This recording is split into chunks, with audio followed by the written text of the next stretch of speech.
Greetings from Portland, Maine, USA. I'm Apocalypse Boo. And I'm Chesty Disaster from Turbojugend Port City. And you're listening to Turbojugend Radio. Wicked good. The Turbojugend Radio is on the air again.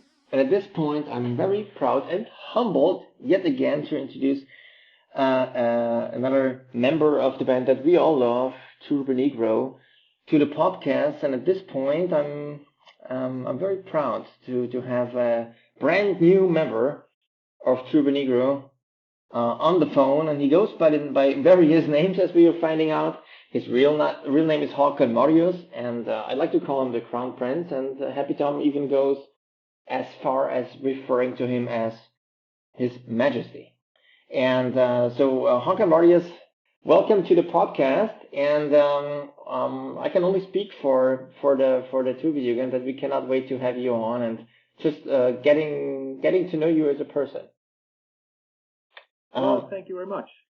When was it? The first question that I came up with is so you appeared on stage on at a concert, and how did you come to be a member of Turbonegro as a band ever since Pat Paul left the band? How did it come?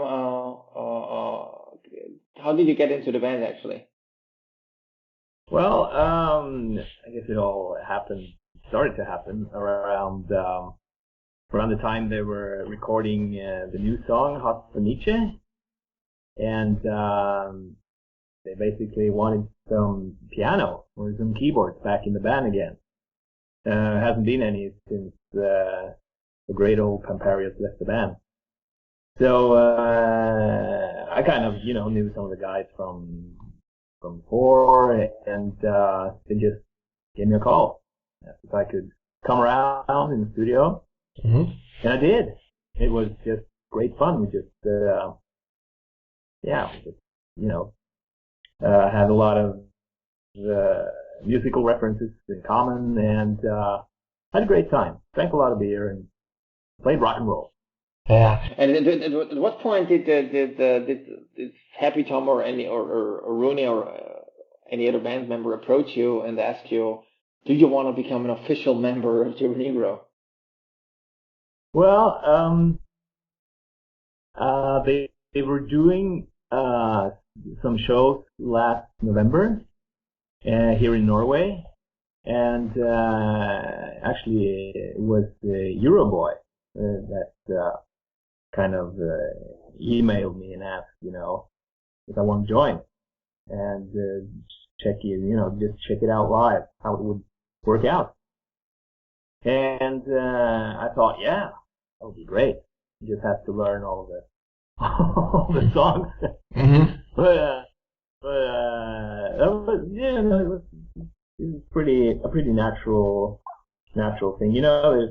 There's always been a lot of or some keyboards in Turbonegro, and also the kind of rock and roll riff. Something I usually like to do, and have done in other bands, just playing, kind of guitar riff on the piano. So it was a very natural thing to just do a whole show. We didn't really rehearse it a lot or anything, just kind of got together all by itself. Okay. And, ever since I've been there.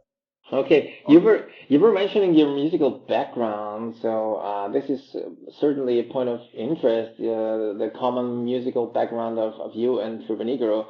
What were your former bands, or just the style of music that you were doing before? Well, it's been a lot of different things, but it's always been at least one rock band for a number of years now, maybe since 96, 97, something like that. And it's been, I grew up listening to AC/DC. That was my first real musical love. And but I never really,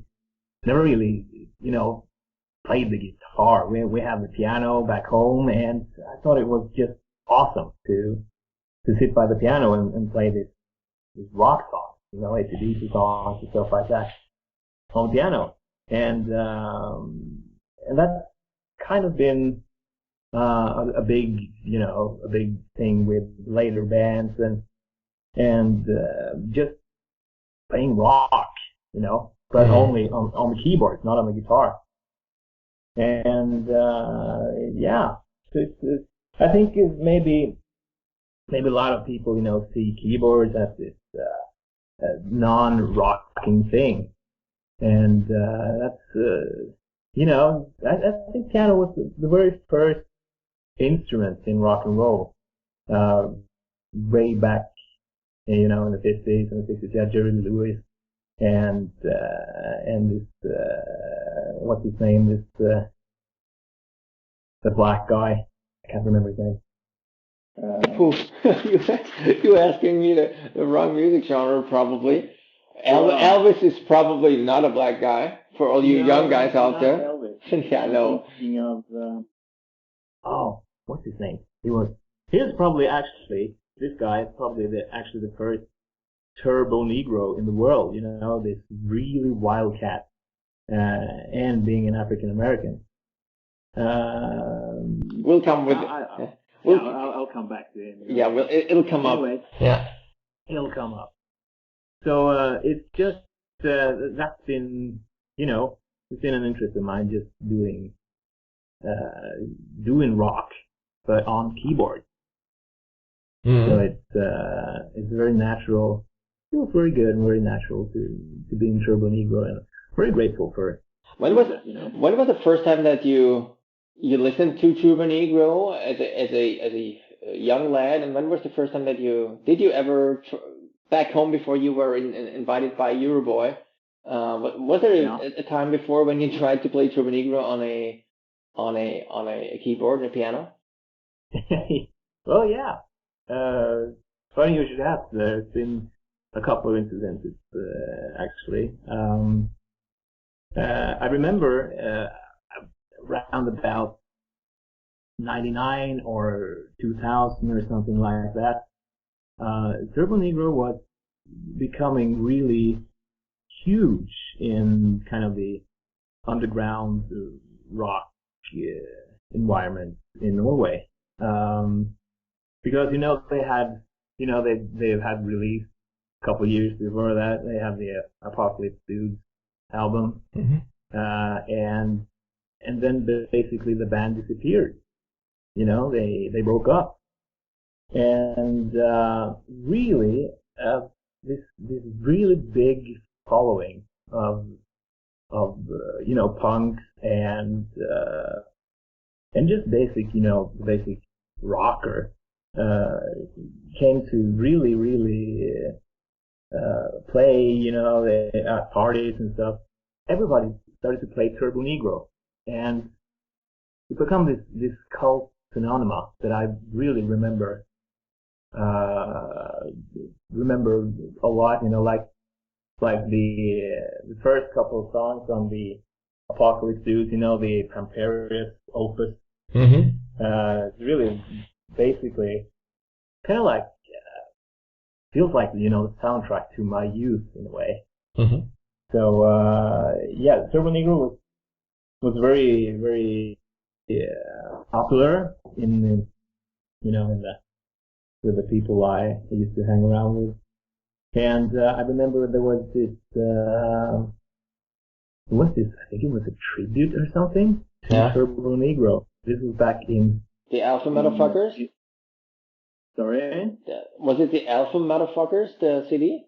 No, this was a tribute show in okay. In Trondheim, the town where I lived at the time.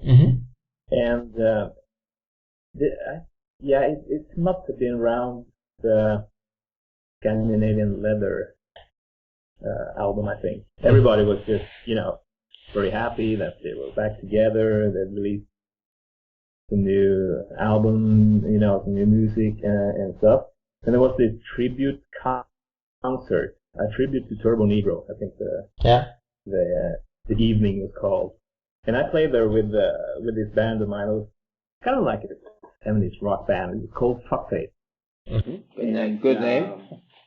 Yeah. And we sounded a bit like Black Sabbath, meet Deep Purple, meet Rolling Stones, something like that. And we played Fuck the World and Get It On. And I remember on Fuck the World, it became, people talked about this for years afterwards, because I had this synthesizer, of course, I had to play all the strings part in Fuck the World. And I, because it was a Negro event and everything, we had to dress up, or at least be outrageous, in our clothing in some way. So I had this Bart Simpson mask. It was more like Bart Simpson's head on top of my head. And I could not breathe at all. It was like literally getting no oxygen at all inside this head. And a leather jacket and some denim and stuff like that. And we played Fuck the World, and we added this, this extra, just a couple of extra rounds for the song, because we wanted to do some guitar solos and stuff. And after the guitar solo, we kind of got into this, the pre-chorus thing, dun, dun, dun, dun, dun, dun, dun, dun, dun. And I found this helicopter sound on my keyboard, and actually just played a helicopter sound solo on top of this thing. And it was like a chill went through the audience. It was so, never before have they heard so much rock, Yeah. This was the helicopter sound on top of on that riff was just almost too much people to handle. And especially, this guy on stage wearing a Bart Simpson. That's pretty hilarious. Almost, fainting because of lack of oxygen. And it became this event that people remembered for years. Is there any footage of the event, like any recordings or anything I can put on the podcast Facebook page? Would you happen to know if there's anything out there, any sound bites? No, I don't think there are. It was a very, this is a long time ago. It was like 2002 or something like that. Yeah. So it wasn't a lot of, recordings being done, on mobile devices. Yeah, I get it. Mm-hmm. So it's actually you did, that's actually a pretty good segue to your gimmick with Turbonegro right now, since your first unofficial gimmick was obviously a Bart Simpson mask, which I sort of like and consider extra special. When you appear on stage nowadays, would you describe yourself, considering what is your Turbonegro gimmick on stage? Well, I don't know. It's just basically being. I think maybe trying to continue, to pick up where Haakon-Marius kind of left off. Mm-hmm. He had, he did just as much percussion as keyboards, with the tambourines and stuff like that. And but just being just a part of the whole, just being a part of the band, and just do the rock that's happening on stage. So I guess my persona or my character is just that, just being a kind of a party animal, just as I can, and play the parts and add to what needs to be added to. I play almost all the time on every song, and just doing a lot of guitar parts, and so I'm just really trying to enhance the Yeah. level of rock and roll as much as possible. Yeah. And that's basically my role, I think. I was talking to And Happy. of course, Yeah. doing that as energetically as I can, being kind of parked behind this keyboard rig. So I try to move as much as I can, and get the audience And pump up the jam. I was talking to Happy Tom, and I was comparing it. You being the Philadelphia, you put on a bread instead of butter, so you enhance the sound of like a bread with ham and Philadelphia, but you add Philadelphia just to enrich the whole thing. And considering Death Punk as a music genre, how would you say? Because I keep asking people, what is Death Punk, and would you be able to explain your impression of Death Punk, and could you explain how you enhance it? Well, I don't know. It's definitely. I agree. It's a genre of its own. As as I remember from back in the day when at the end of the 80s, not the 80s, the 90s, when they broke up and they became this big cult thing. It was kind of a uniting, from the punk, really punk rockers, and more like heavy rockers, and also the kind of the 70s rockers, in a way that like Sabbath and Alice Cooper and all that.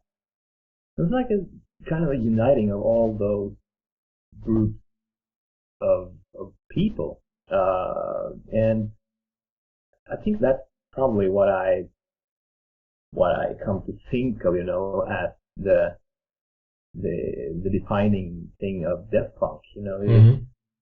It's both punk, with attitude, and it's all the good, the rock music, the heavy rock of since the beginning of heavy rock.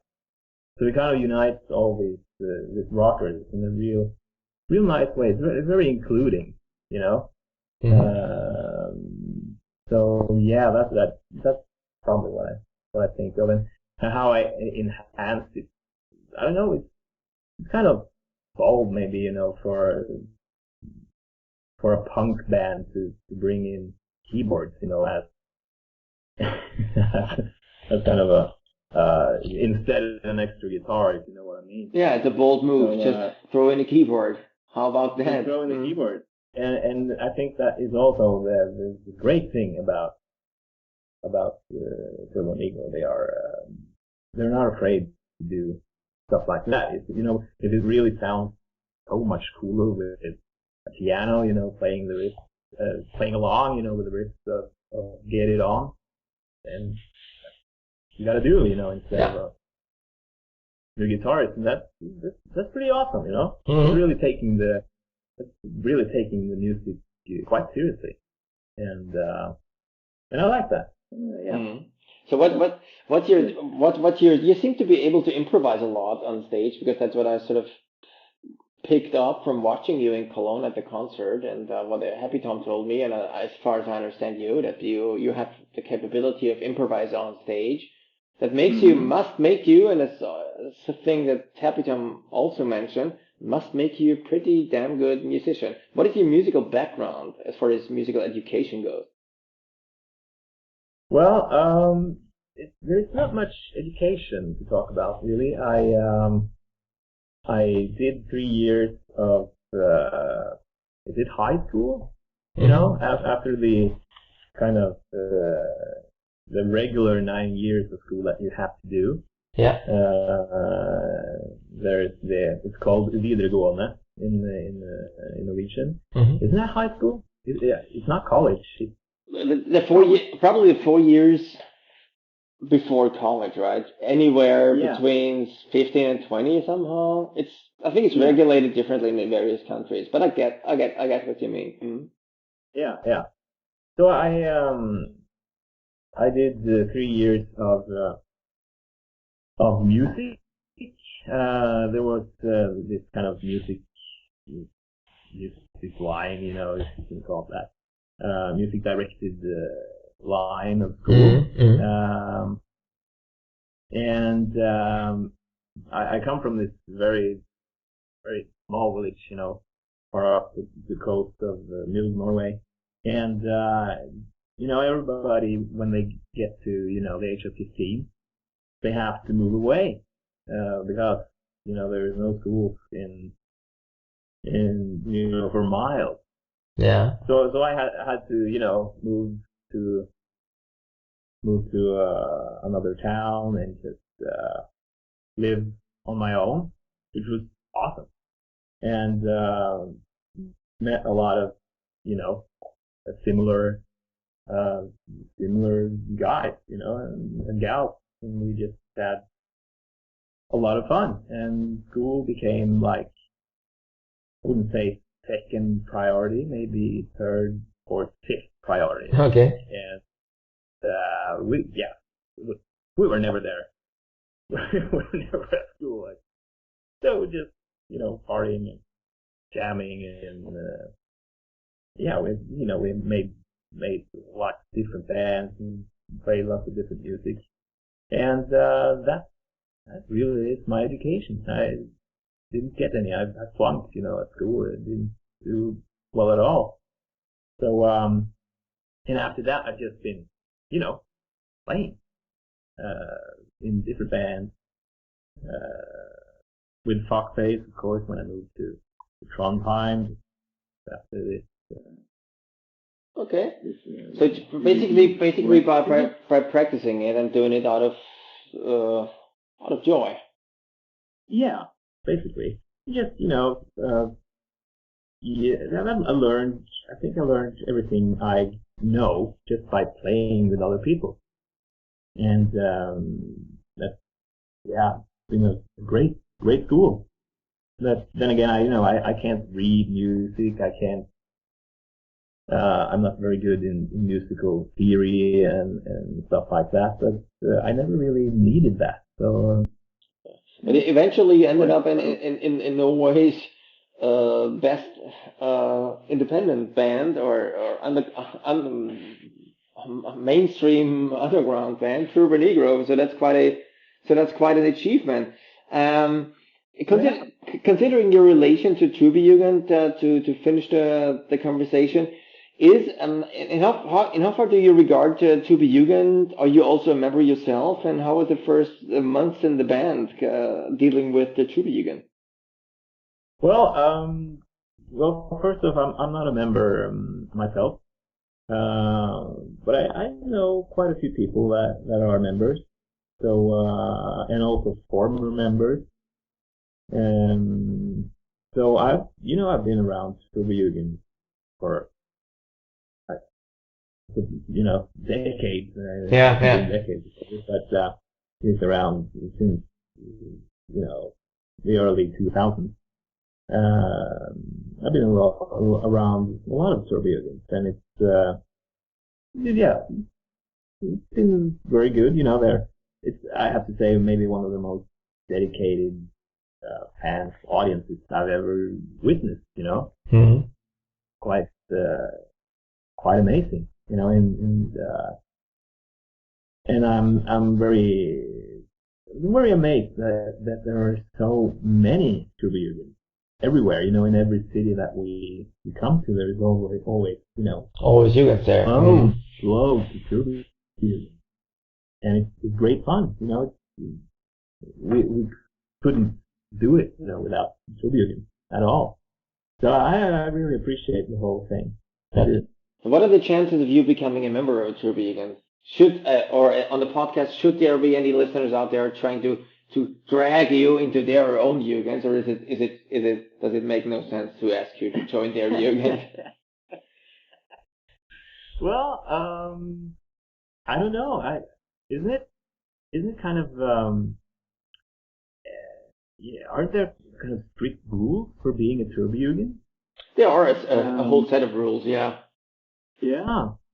So I don't know the rules, but I remember, some friends way back kind of said, "Wow, it's almost hard work, being a Turbojugend. There's so many things you must do and can't do, and it really sounds like this.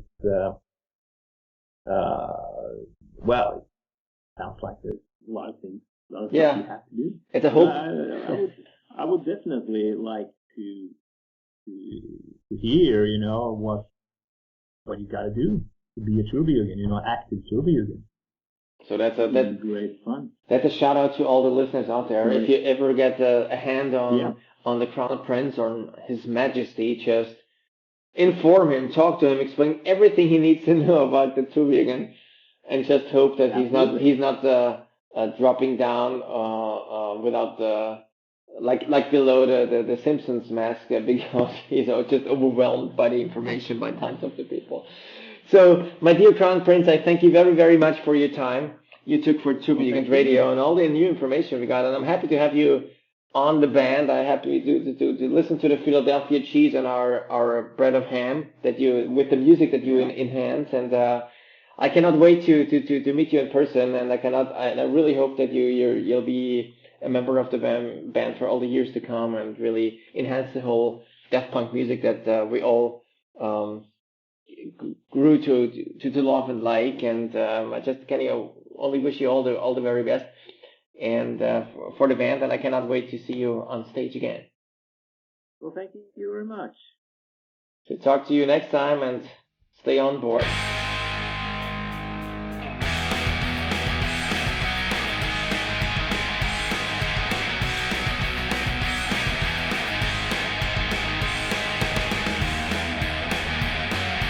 Green Puff, presented by As some of you might know, I play some Ramones covers with my band called John Rakete, and I am also in a Ramones cover band called Vienna Affair, where yours truly, Chebesta, sings in the dialect of our hometown Vienna. So I'm very interested in everything concerning the Ramones, and sometimes joy and happiness is brought by the postman, this time in form of a turbo mail from Stephen Grace of Turbojugend Steinach in Germany. He sent me a lot of stickers and also a CD, a Ramones cover sampler called All Good Cretins Go to Heaven. The sampler was initiated by a guy called Oliver Alexander from Germany. There are lots of great covers on this CD, but one song embraced me and kissed my soul. We all love hard and fast music, but especially the Ramones were also a kind of a pop band. I hope you are open for some slow pop tunes. Here it is, performed by the Swedish band Waver.